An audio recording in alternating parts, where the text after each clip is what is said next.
staying with Citizen TV as we continue, of course, with the coverage on the Westgate Mall siege. Of course, you've just heard the president address the nation there. But even as we continue to recollect and just reflect on what happened 4 days ago at the Westgate Mall here in Nairobi on Saturday, of course, we continue to just pray and just give a hug to survivors who lived through this ordeal. With me in studio now is a brave lady who managed to escape from the hostages, who managed to be rescued from the hostages. Hanifa Hamisi, thank you so much for finding time to be with us today, Hanifa. And indeed, really, my heart goes out to you for having had to go through that painful process. Hanifa, take us back to Saturday. You were at the mall, just another usual day at work. You work within the mall. What happened? Actually, it was on Saturday. We just came to work like a normal Saturday. As we entered the shop, we started doing our daily duties as kawaida. So what happened, the lights started going off and on. Once it went off, the generators came back on. It did that like 2 times. Then like on the 3rd time, that is when we started hearing like weird sounds. So we started asking ourselves, like, maybe it's the lights, it's the electricity, something is happening. So one of my colleagues ran out, and then as she ran out, she came back saying, "You guys, you're staying here, and there's something happening." So we had to run out. On running out, we are hearing like shots and explosions and stuff. So we went to check as we were peeping because the sounds were coming from the ground floor. Then, and you're on the 4th floor? We are on the 2nd floor. At the Adidas shop. So we are like, we are trying to look down, and we are hearing all these gunshots and stuff. So everyone is running, and there are people, they're shouting, "Tokeni, tokeni, tokeni nje." So as we ran out, we ran till the parking. I stood out there. I remembered I forgot my phone in the shop. So I went back to the shop. On running to the shop, I met with other 3 of my colleagues. So we entered the shop. As I picked my phone on going out to see exactly what was happening, I was looking at the ground floor. We are just seeing these people, they're just shooting at people aimlessly. We didn't know even what was going on. Some of them were shooting, people were just falling down, crawling and everything. So, and they started shooting upwards. So we ran back to the shop. On getting back to the shop, I entered first the Facebook and sent a message. I asked like people, whoever is seeing this message, please help us. There are gunshots all over. Then I remembered. I remember that was at noon, and yeah. I happened to frequent your shop. I'm a customer at your shop, and therefore you called me, Hanifa, and I didn't know the number, I didn't recognize the number, but I picked the phone, and I could hear some commotion in the background. I could hear gunshots, and then you told me, "Lillian, we're being attacked. Please help us." Yes, I remember. I normally have your phone number because you're usually one of our clients. So I just dialed your phone, and I told you, just help us. I don't know what is happening. There are guns all over. They are shooting people. I don't know what is happening. Just try and help us. Then I hung up the phone. Then you later called me and told me to calm down and that you're going to give me someone who's going to help me out. So after that, I also called a friend of mine and told him, "Are you hearing that? There are gunshots. Are you hearing it? Can you call someone? Just call people." At this point, Hanifa, you're in the shop. Yeah. Have you locked yourself in the shop? Are the gunmen on the same floor with you? What not exactly yet. Is happening? Not yet. We had not yet closed the shop. Then after I also called my mom. Then I went back out. On going out, I went with one of my colleagues. He's called Juma. Then he was like calling me, he's telling me, "Hanifa, come we move, come we move." Going towards the exit of the 2nd floor, towards the parking, that is when we saw these guys. There were 2 guys in particular. One was wearing like a colored shirt, and the other one was wearing like a plain white shirt or something. Could you see their faces? No, they were a bit at a distance, but what we managed to see, they were dark skinned. They were not colored, they were not white or anything, they were dark skinned. So as we were peeping towards we were standing at the exit. So as we were peeping, there was a white man who was seen at the corner, the far corner, the parking area. So he came out, he was lifting his hands up like this. So they were moving towards him. They got hold of him as they were moving him outside, I guess maybe towards where they had kept other people. After a while, we had gunshots. Then we had to run back to the shop. That is when we entered. Then I closed the shop. I had the keys, I closed the shop. Then we entered and I told my colleagues, there's nowhere we are going.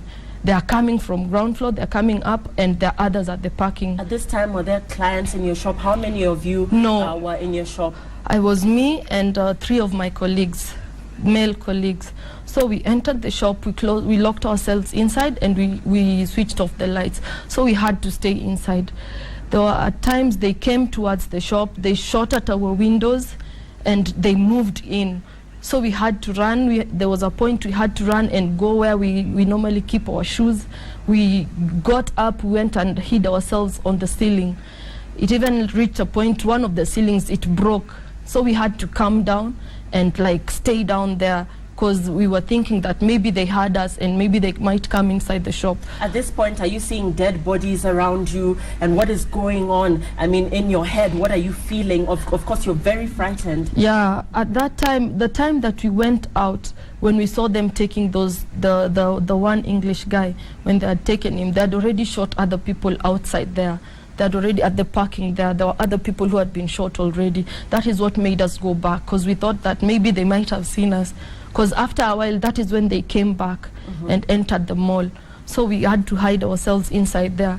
And Hanifa, I remember I connected you to our studio on Saturday, and I kept calling, but you kept picking and saying, Lillian, I can't talk to you. They're right outside the door. Yeah. Your voice was shaking, and you know, you were whispering, obviously, because this is a grave situation at this point. But finally, our anchor Mwakazi was able to speak to you. At this point, you don't know whether you will live or die, but you're putting your life at risk just to ensure that even if one life is saved, that at least somebody gets out alive. Tell us about that.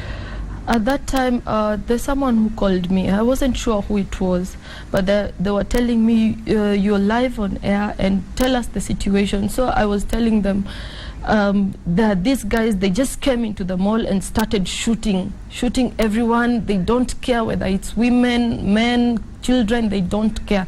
So I was telling them the way we saw them from the parking, they were really armed and they were like patrolling. They didn't care. What were they saying? What were the gunmen saying to the hostages? They were just shouting. They were shouting. It wasn't clear exactly because I wasn't so near to them, but they were shouting different things.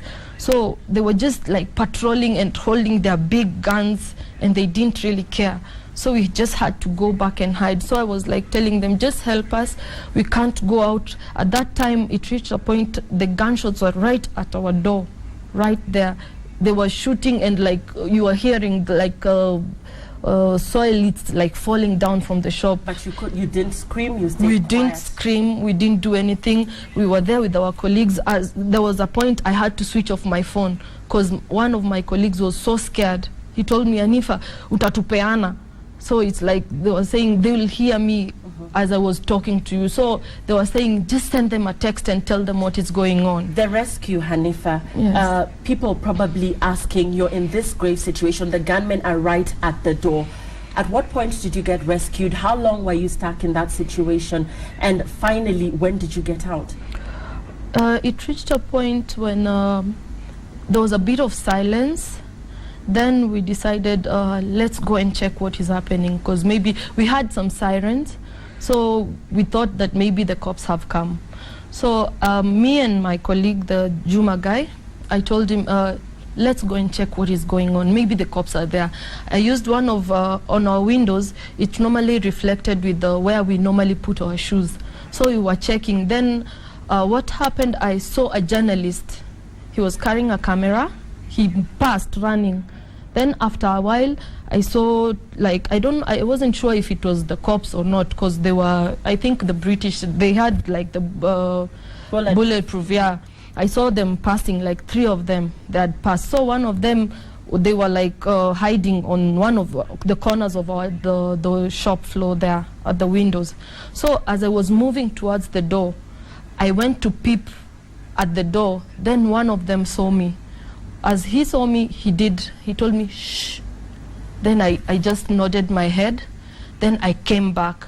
On moving back, he started shouting, there's a lady in the shop, there's a lady in the shop.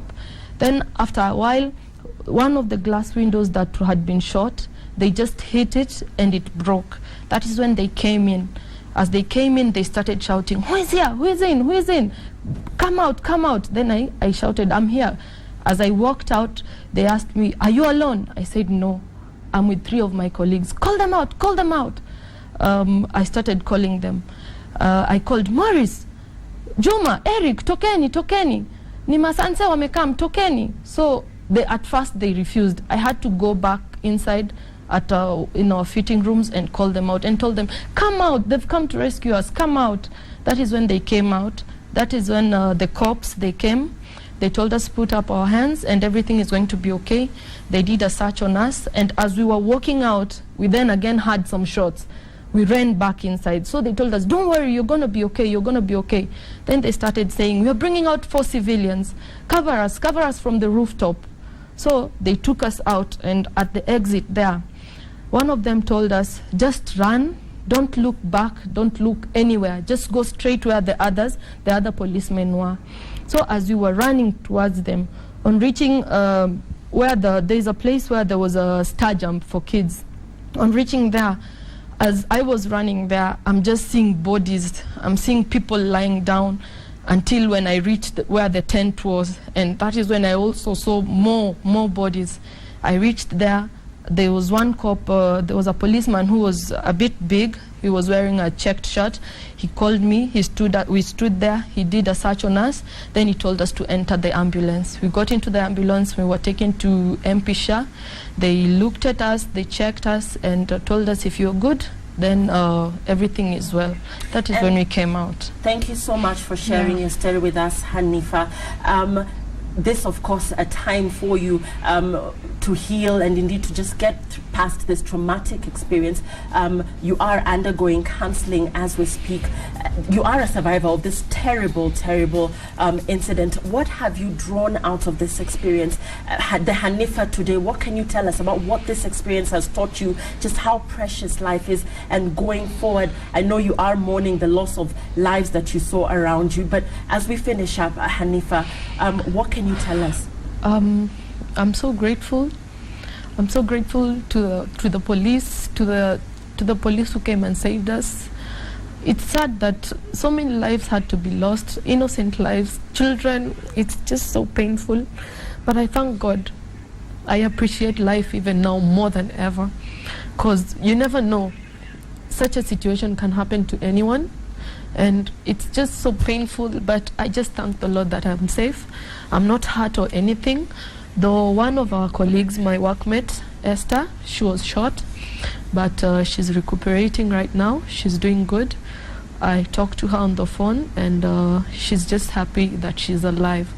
We are so happy, and you are alive, Hanifa. We thank God for your life. Kenya loves you. We thank God for your life, and we're glad that you're safe. And thank you so much for sharing your story with Citizen TV. Thank you so much for even being brave enough to go live on air, even as the gunmen were shooting at your door. Hanifa spoke to us on Citizen TV on Saturday when news broke that gunmen had taken the Westgate Mall here in Nairobi hostage. She spoke to our anchor Johnson Wakazi live on Citizen TV. That's on Saturday at 12 noon. She broke news that this was not an explosion as had earlier been reported, but that indeed there was a terrorist attack at the Westgate Mall.